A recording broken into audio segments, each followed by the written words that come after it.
Artinya bahwa wanita-wanita surga yang dulunya hidup di dunia karena keletihannya, kelelahannya, dia beramal soleh, akhirnya sebagai balasannya Allah masukkan ke dalam surga, maka mereka akan diberikan kecantikan, keindahan, kemuliaan jauh dibandingkan wanita-wanita bidadari yang Allah ciptakan di dalam surga.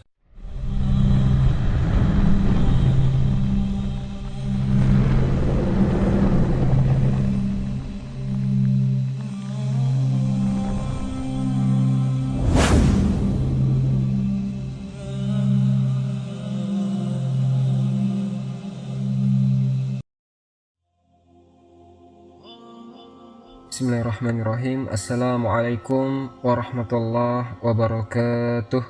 Alhamdulillahi wahda, wassalatu wassalamu ala rasulillah. Sahabat Ferry Channel, rahimakumullah.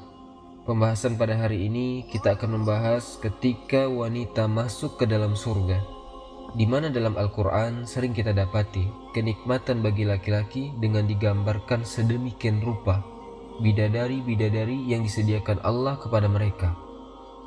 Lalu apa kenikmatan yang akan Allah Subhanahu wa Ta'ala anugerahkan kepada para wanita yang menjadi para penghuni surga? Inilah yang akan kita bahas pada hari ini. Inilah yang akan kita bahas hari ini. Ikhwatal iman yang dimuliakan Allah Subhanahu wa Ta'ala, yang mana kita tahu bahwa Allah Subhanahu wa Ta'ala telah berfirman di dalam Al-Quranul Karim bagaimana Allah Subhanahu wa Ta'ala mensifatkan sedemikian rupa keindahan surga. Dan juga Nabi SAW juga demikian. Ana sebutkan satu riwayat daripada Abu Hurairah radhiyallahu an, Nabi SAW bersabda, "A'datu li ibadi salihin ma la aynun ra'at wa la udhunun sami'at wa la khatara ala qalbi bashar faqra'u in si'tum fala ta'lamu nafsu ma ukhfiya lahum min qurrati a'yun jazaa'an bima kanu ya'malun." Dari Abu Hurairah radhiyallahu an, Nabi SAW bersabda, Allah Subhanahu wa Ta'ala berfirman dalam hadis qudsi, "A'datul ibadi solihin." Aku telah sediakan bagi hamba-hambaku yang soleh kenikmatan-kenikmatan di surga yang tidak pernah dilihat mata, didengar telinga, bahkan terlintas pun di benak manusia tidak bisa. Maka bacalah kalau kalian berkehendak.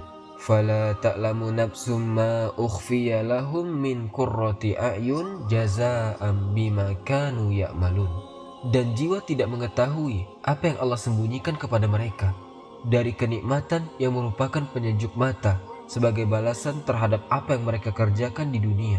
Artinya, sebagaimana kalangan laki-laki diberikan nikmat yang tidak terlihat mata, tidak terdengar telinga, bahkan terlintas pun tidak bisa, saking nikmatnya, maka para wanita juga sama, kurang lebih sama seperti yang Allah anugerahkan kepada laki-laki.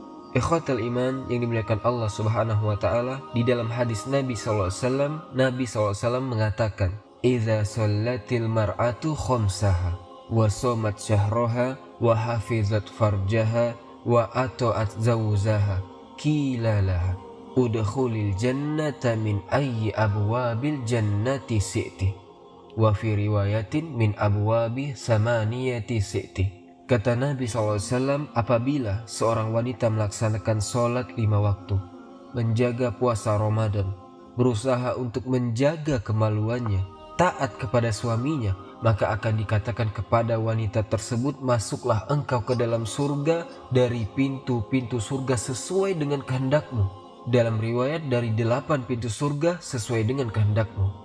Ikhwatal iman yang dimuliakan Allah, tentu kalimat udkhulil jannata min ayyi abwabil jannati si'ti, masuklah wahai para wanita ke dalam surga dari pintu-pintu surga sesuai yang engkau kehendaki. Ini adalah bentuk kemuliaan dan juga keagungan bagi para wanita-wanita yang ditakdirkan Allah masukkan ke dalam surga. Kenapa kemudian Nabi SAW menyebutnya di antara 4 perkara yang memudahkan wanita masuk surga? Pertama, menjaga sholat. Yang kedua, menjaga puasa. Yang ketiga, menjaga kemaluannya. Dan yang keempat, taat kepada suaminya. Karena ini disebut ummahatu af'alil khair. Bagi wanita, perbuatan 4 perkara ini termasuk induk daripada kebaikan. Ingat, induk daripada kebaikan. Artinya, kalau seorang wanita menjaga sholatnya, menjaga puasanya, menjaga kehormatannya, menjaga suaminya, maka perkara-perkara lain pasti akan lebih dijaga lagi. Kalau induk kebaikan ini sudah dilakukan, maka cabang-cabangnya akan memudahkan bagi wanita untuk melakukannya. Maka kenapa 4 perkara ini menentukan wanita itu masuk surga dan tidaknya masuk surga? Karena teman-teman, dalam sebuah hadis, ketika Nabi SAW diperlihatkan neraka, rupanya kebanyakan penghuninya adalah kaum wanita. Ikhwatal iman rahimani wa rahimakumullah. Sebagaimana Allah Subhanahu wa taala memberikan kenikmatan kepada laki-laki, maka begitu juga Allah Subhanahu wa taala memberikan kenikmatan yang sama kepada para wanita di surga. Allah Subhanahu wa taala berfirman, "Wa man ya'mal minas solihati min dzakarin aw unsa wa huwa mu'minun fa ulaika yadkhulunal jannata wa la yuzlamuna nakira." Barang siapa yang beramal soleh, baik dia laki-laki atau perempuan, dan dua-duanya beriman kepada Allah, maka mereka akan dimasukkan ke dalam surga dan mereka tidak akan mendapatkan perlakuan kezoliman. Dan dalam ayat yang lain Allah mengatakan, "Man amila solihan min dzakarin aw unsa wa huwa mu'minun falanuhyiyannahu hayatan thayyibah wa la najziyannahum ajrahum bi ahsani ma kanu ya'malun." Barang siapa yang beramal soleh, baik dia laki-laki atau perempuan, dan kedua-duanya beriman kepada Allah, maka akan kami berikan kehidupan yang indah, dan kami akan balas mereka dengan sebaik-baik balasan, sebagaimana apa yang sudah mereka kerjakan di dunia. Dan dalam ayat yang lain juga Allah mengatakan, "Man amila sayyi'atan fala yujza illa misla wa man amila solihan min dzakarin aw unsa wa huwa mu'minun fa ulaika yadkhulunal jannah yurzakuna fiha bighairi hisab." Barang siapa yang beramal keburukan, tidak akan dibalas kecuali dengan keburukan yang sama.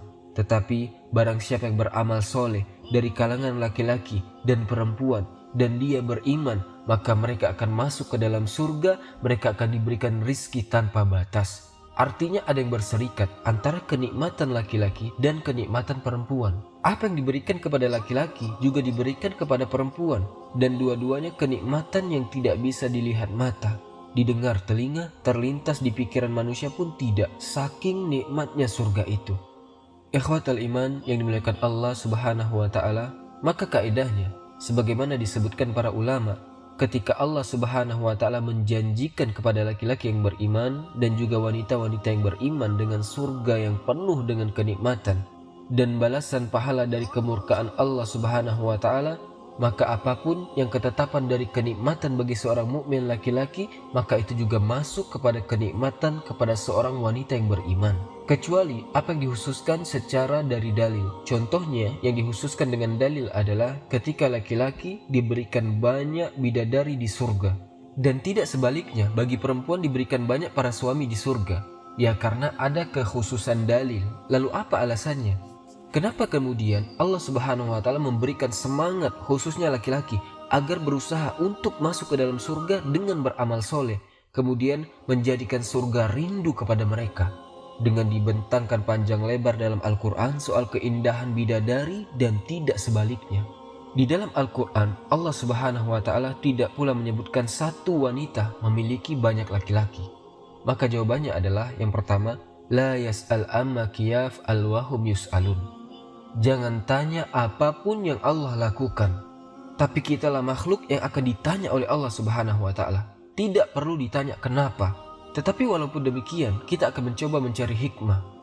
Kenapa wanita tidak dijanjikan sebagaimana janji bagi laki-laki dengan banyaknya bidadari, dan wanita tidak dijanjikan dengan banyaknya laki-laki? Ini jawabannya.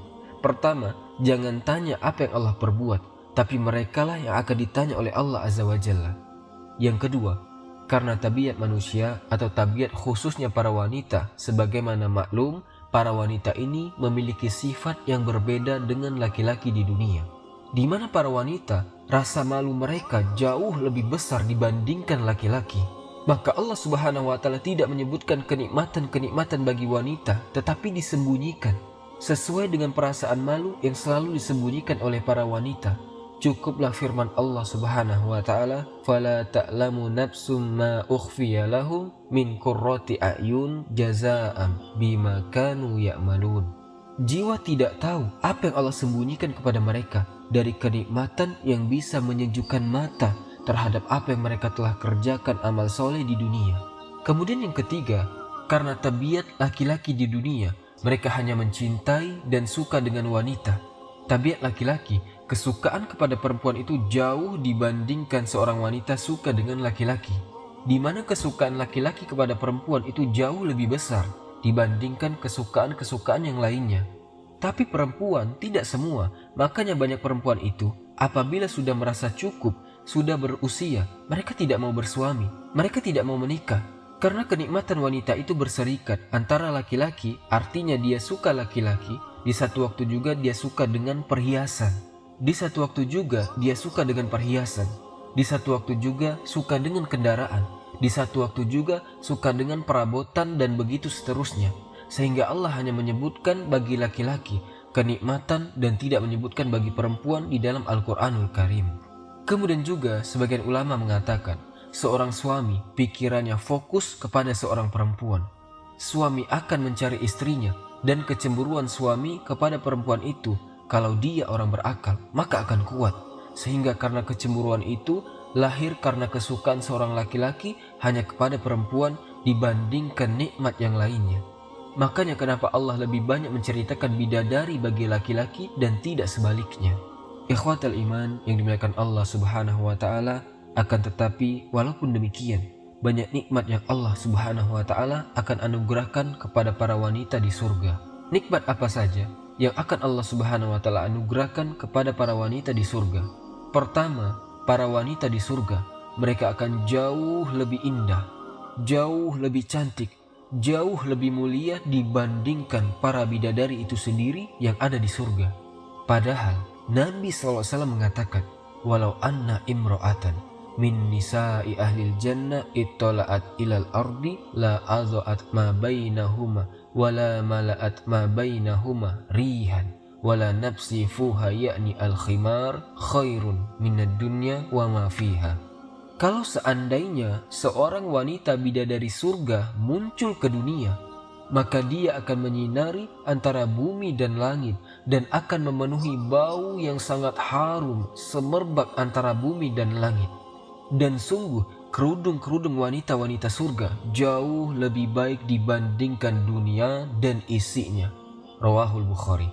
Artinya bahwa wanita-wanita surga yang dulunya hidup di dunia karena keletihannya, kelelahannya, dia beramal soleh, akhirnya sebagai balasannya Allah masukkan ke dalam surga, maka mereka akan diberikan kecantikan, keindahan, kemuliaan jauh dibandingkan wanita-wanita bidadari yang Allah ciptakan di dalam surga untuk layani kenikmatan laki-laki.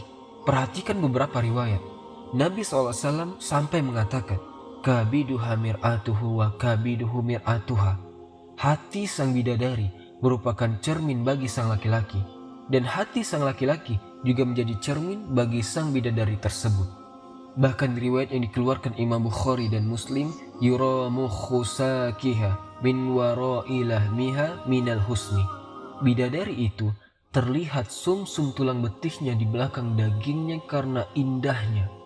Artinya, wanita-wanita yang masuk ke dalam surga, maka mereka dibentuk oleh Allah Subhanahu wa taala sedemikian rupa dan memiliki kebaikan akhlak dan keindahan tubuh. Allah Subhanahu wa taala mengatakan di dalam Al-Qur'anul Karim, minhunna khairatin hisan. Sesungguhnya mereka para wanita itu akan diberikan khair, kebaikan akhlak, dan juga hisan, keindahan, kecantikan yang tidak didapati di dunia. Bahkan saking indahnya para bidadari surga itu sampai Allah Subhanahu wa taala mengatakan ka'annahunnal yaqutu wal marjan. Seakan-akan para bidadari itu permata-permata yakut dan juga mutiara. Sampai Imam Qatadah rahimahullah taala mengatakan fi safai yaquti wa bayani lu'lu.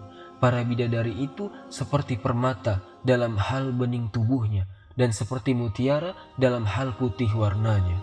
Bahkan dalam ayat yang lain Allah mengatakan ka'annahunna baidun maknun. Seakan-akan mereka adalah telur yang tersimpan dengan sangat baik. Artinya mutiara-mutiara putih yang tersimpan. Itulah sampai kinayah Al-Quranul Karim menggambarkan bidadari surga itu luar biasa. Mereka suci, suci lahir, suci batin. Mereka tidak haid, dan itu nikmat bagi perempuan. Mereka tidak nifas, dan ini nikmat bagi perempuan. Dan mereka tidak meludah, mereka tidak mengeluarkan ingus, mereka tidak mengeluarkan bau-bau busuk, dan ucapannya itu indah. Akhlaknya baik, hatinya tidak ada kedengkian, tidak ada dendam, tidak ada hasad, tidak ada permusuhan sesama mereka. Wa naza'na ma fi sudurihim min ghillin ikhwana. Kami cabut rasa dengki dan seluruh penyakit hati bagi seluruh penduduk surga. Ikhwatal iman rahimani wa rahimakumullah. Jadi, ketika Allah Subhanahu wa taala dan hadis-hadis Rasul menggambarkan bagaimana keindahan, kesucian wanita-wanita bidadari surga, baik dari bersihnya badan mereka, indahnya dan cantiknya paras mereka, kemudian juga anggunnya akhlak mereka, itu tercampur menjadi satu, dan itu tidak Anda dapati di dunia. Secantik apapun wanita di dunia, pasti ada kekurangannya, pasti ada cacatnya, pasti akan mengalami haid, pasti akan mengalami nifas, pasti akan mengalami bau, dan begitu seterusnya. Tapi ini tidak terjadi pada bidadari surga. Kembali bahwa apabila bidadari saja sedemikian rupa keindahannya, bagaimana wanita-wanita dunia yang masuk ke dalam surga, yang jauh lebih indah dibandingkan bidadari tersebut. Kemudian, di antara kenikmatan wanita di surga, mereka tidak pernah menjanda. Mereka akan terus perawan. Abdullah bin Abbas radhiyallahu an menceritakan, ada seorang nenek-nenek datang kepada Rasulullah, kemudian mengatakan, "Ya Rasulullah, adakah nenek-nenek sepertiku di surga?" Kata Rasul, tidak ada. Tidak ada di surga itu yang namanya nenek-nenek. Maka sang nenek ini pun pulang dan menangis. Sedih, dikiranya dia tidak akan masuk surga, karena di surga tidak ada nenek-nenek. Maka Rasul mengatakan kepada para sahabat, katakan kepada nenek itu, maksudnya di surga itu tidak ada orang tua. Di surga itu semua muda. Di surga itu semua perawan. Tidak ada nenek-nenek yang masuk ke dalam surga. Karena Rasul mengatakan, ma fil jannati azab. Di surga tidak ada yang azab, tidak ada yang sendirian. Pasti ada pasangan. Termasuk juga sang nenek juga akan mendapatkan pasangan. Karena di surga tidak ada nenek-nenek. Semua usia penduduk surga itu mau laki-laki, perempuan antara 33 sampai 34 tahun. Artinya, kenapa tidak dirubah bentuk mereka? Kenapa mereka tidak menjadi tua, kemudian keriput sebagaimana penduduk surga? Supaya tidak ada kecemburuan, tidak memancing kecemburuan satu dengan yang lainnya. Ikhwatal iman yang dimuliakan Allah Subhanahu wa taala. Kemudian juga di antara kenikmatan yang Allah Subhanahu wa taala berikan kepada para wanita, selain daripada diberikan kesucian lahir batin, kemudian juga mereka senantiasa perawan. Mereka tidak pernah kemudian menjadi janda. Mereka pun akan diberikan apapun yang mereka minta dari kesenangan-kesenangan yang tidak pernah terbayang di dunia. Apakah penduduk surga itu juga wanita-wanitanya bisa melahirkan? Karena ada sebuah riwayat yang dikeluarkan Al-Imam At-Tirmizi dari Abu Sa'id Al-Khudri radhiyallahu an. Nabi SAW bersabda, "Al-mu'min, seorang mukmin, apabila menghendaki anak di surga, maka hamilnya, lahirnya, usianya, muda dan tuanya itu hanya sekejap saja, dan tidak ada kesulitan, tidak seperti wanita-wanita di dunia. Ketika mereka mengandung saja, sudah kesulitan luar biasa. Ketika meregang hendak melahirkan, seolah-olah pertaruhan antara dia dan nyawanya. Ketika sudah lahir, dia harus menyusuinya, tapi di surga tidak. Allah mudahkan semuanya." Tapi riwayat ini memang dikritik para ulama. Apakah wanita di surga bisa melahirkan? Maka kata Al-Imam Ibnul Qayyim rahimahullahu ta'ala, pertama, hadis yang dibaca tadi oleh ana, bahwa hadis itu diperbincangkan tentang riwayatnya.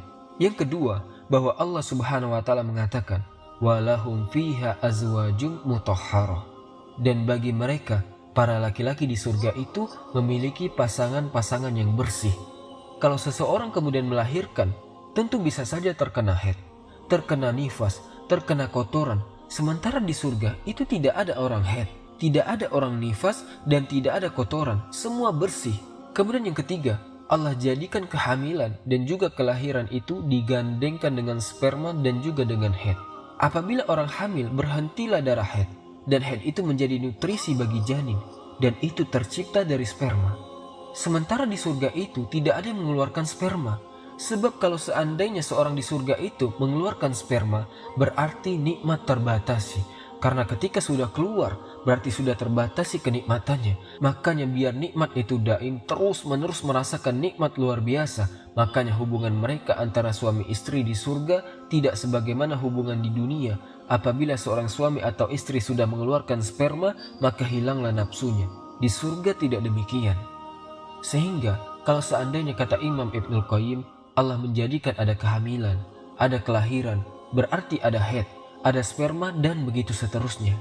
Kemudian yang nomor 4, bahwa Nabi SAW bersabda, akan senantiasa di surga itu keistimewaan yang Allah Subhanahu wa Ta'ala bangun, diberikan kepada manusia. Kemudian walaupun seandainya seseorang tidak punya anak, maksudnya begitu, tetap ada kenikmatan yang bisa tergantikan, karena di surga itu ada anak kecil, dari anak-anak yang ketika di dunia meninggal sebelum balik, maka mereka akan yatufu alaihim wildanum mukhalladun bi akwabin wa abarika wa ka'sim min ma'in. Ada anak-anak kecil yang meninggal sebelum balik, baik anak orang kafir atau anak orang yang beriman, maka mereka akan menjadi anak-anak di surga dan lucu-lucu, dan itu sebagai pengganti dari anak-anak dunia. Kemudian bisa juga dikatakan bahwa Allah Subhanahu wa Ta'ala berfirman, wallazina amanu wattaba'athum zurriyatuhum biimanin alhaqna bihim zurriyatahum. Dan orang-orang yang beriman kemudian diikuti keturunan mereka dengan iman, maka kami akan gabungkan keturunan mereka di akhirat. Kalau seandainya ada keturunan di akhirat, tentu mereka jauh lebih baik, lebih mulia dibandingkan keturunan kita di dunia. Kenapa? Karena mereka tidak pernah bermaksiat sama sekali. Kemudian juga alasan yang terakhir, bahwa surga itu bukan tempat berkembang biak manusia, tidak sebagaimana di dunia. Maka dari alasan-alasan ini, wanita-wanita di surga tidak akan melahirkan. Tetapi kalaupun seandainya mereka punya atau menghendaki anak, maka Allah akan anugerahkan kepada mereka, karena apapun yang kita kehendaki ada di surga. Kemudian ikhwatal iman yang dimuliakan Allah Subhanahu wa Ta'ala, untuk pembahasan terakhir, ana ingin membahas tentang 6 perkara secara singkat tentang wanita-wanita yang mereka masuk ke dalam surga. Itu ada 6 perkara atau 6 keadaan. Pertama, seorang wanita meninggal di dunia dan belum menikah ketika itu. Maka kalau dia masuk surga, Allah akan nikahkan dia di surga dengan laki-laki dari ahli dunia yang masuk ke dalam surga. Karena di surga itu tidak ada azab, tidak ada orang hidup sendirian, harus berpasang-pasangan. Yang kedua, apabila seorang wanita meninggal setelah diceraikan oleh suaminya dan tidak menikah lagi sampai dia meninggal, maka di surga wanita ini akan dinikahkan oleh Allah dengan laki-laki penduduk dunia yang masuk ke dalam surga sesuai dengan seleranya dan kenikmatannya. Kemudian yang ketiga, seorang wanita dia menikah sebelum meninggal, tapi Allah takdirkan suaminya tidak masuk ke dalam surga, mungkin karena kekufurannya, karena maksiatnya, sehingga terpisah suami istri ini. Istrinya ke surga, suaminya ke neraka. Bagaimana sang istri ini di surga? Maka kata para ulama, perempuan yang seperti ini, kalau seandainya laki-lakinya itu termasuk penduduk surga, artinya dia masuk neraka itu hanya karena hukuman dan azab karena kemaksiatan di dunia, maka ia akan tetap kembali kepada suaminya kalau dia belum bercerai. Tapi kalau seandainya si suaminya kufur dan dikekalkan di neraka, maka tentunya wanita ini akan dinikahkan dengan laki-laki penduduk dunia yang masuk ke dalam surga. Kemudian yang keempat, seorang wanita yang meninggal setelah suaminya. Jadi, antamuta ba'da zawajiha. Wanita mati duluan sebelum laki-laki. Kemudian laki-laki ini menikah lagi. Maka dijelaskan, amal mar'atul lati matat ba'da zawajiha faya fil jannah li zawjiha allazi mata ta'alu. Maka wanita tersebut akan tetap bersama suaminya walaupun dia meninggal duluan. Kalaupun suaminya kemudian masuk ke dalam surga, tetap akan kembali kepada suaminya. Kemudian yang kelima, kalau seandainya suaminya meninggal duluan, kemudian wanita ini tidak menikah lagi, terus sampai meninggal, maka kalau dua-duanya masuk ke dalam surga, maka Allah akan gabungkan kembali menjadi suami istri di surga. Dan yang terakhir, yang keenam, seandainya seorang wanita ditinggal meninggal suaminya, kemudian dia menikah lagi, bagaimana wanita ini di surga? Maka sebagian para ulama mengatakan, dia nanti di surga disuruh memilih antara suami yang pertama dan suami yang kedua. Ada juga yang berpendapat, maka dia akan bersama suami yang terakhir yang dinikahinya. Wallahu alam, intinya bahwa Wanita masuk surga akan sama mendapatkan kenikmatan yang Allah anugerahkan juga kepada laki-laki. Mudah-mudahan kita semua termasuk ahli jannah. Semoga ada manfaatnya. Subhanakallahumma bihamdika asyhadu an la ilaha illa ant astaghfiruka wa atubu ilaik. Assalamualaikum warahmatullahi wabarakatuh.